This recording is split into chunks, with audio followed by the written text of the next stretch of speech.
এই সময় নয়নের জল শোবে না তোমার, বলি আমি বারে বার। কর্তব্য মোদের ডাকিছে, হাত ছানি দিয়ে বারে বার। কর্তব্য মোদের ডাকিছে হাত ছানি দিয়া, কিন্তু আমি এটা কি করছি? কি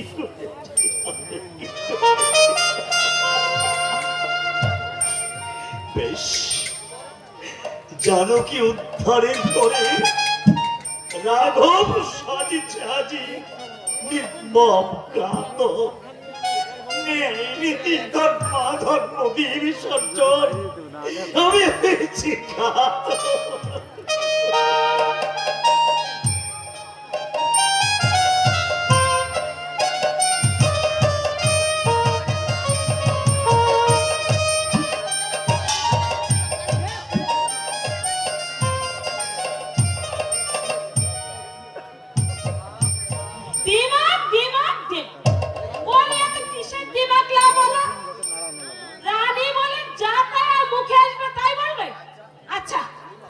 আমিও বাপের বেটি, ওই দিমাগ আমি ভাঙবো ভাঙবো ভাঙবো।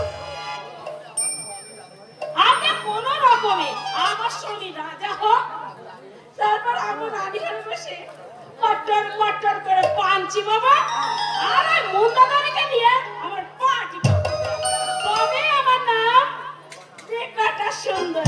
কি হলো বিকটা সুন্দরী? এই সাত সকালে গোলা ফাটিয়ে চেঁচামেচি করে কাজ শ্রাদ্ধ করছো? বলে তোমার শ্রাদ্ধ?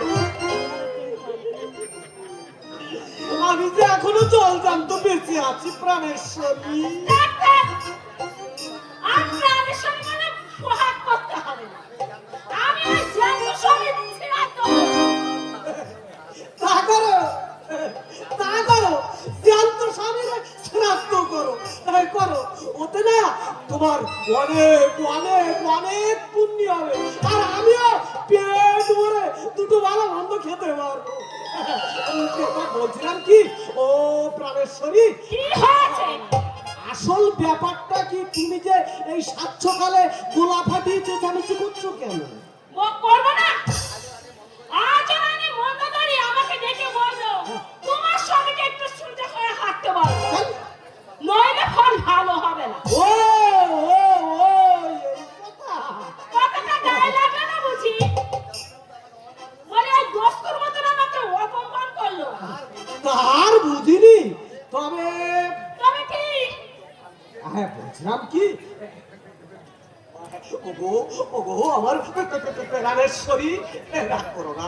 বলছিলাম কি, তুমি না এখন চোখ কান বুঝে অপমানগুলো হজম করে যাও, তারপর তুমি যখন রানী হয়ে বসবে তখন এর শোধ তুলে নিও। তাই রানী হবো? তুমি শুধু ওই মুখে মুখে আমাকে রানী করো। তোমার ওই মুখটা যদি না থাকতো না, তবে ওই শিয়ালে টেনে নিয়ে যেত। বলছিলাম প্রাণেশ্বরী, আমি না, আমি একেবারে দিব্য চোখে দেখতে পাচ্ছি। তার মানে তোমার এই দিব্য চোখে দেখতে পাচ্ছি একটা দমকা হাওয়া আসে, চট করে একটা পাতা উড়ে আসে,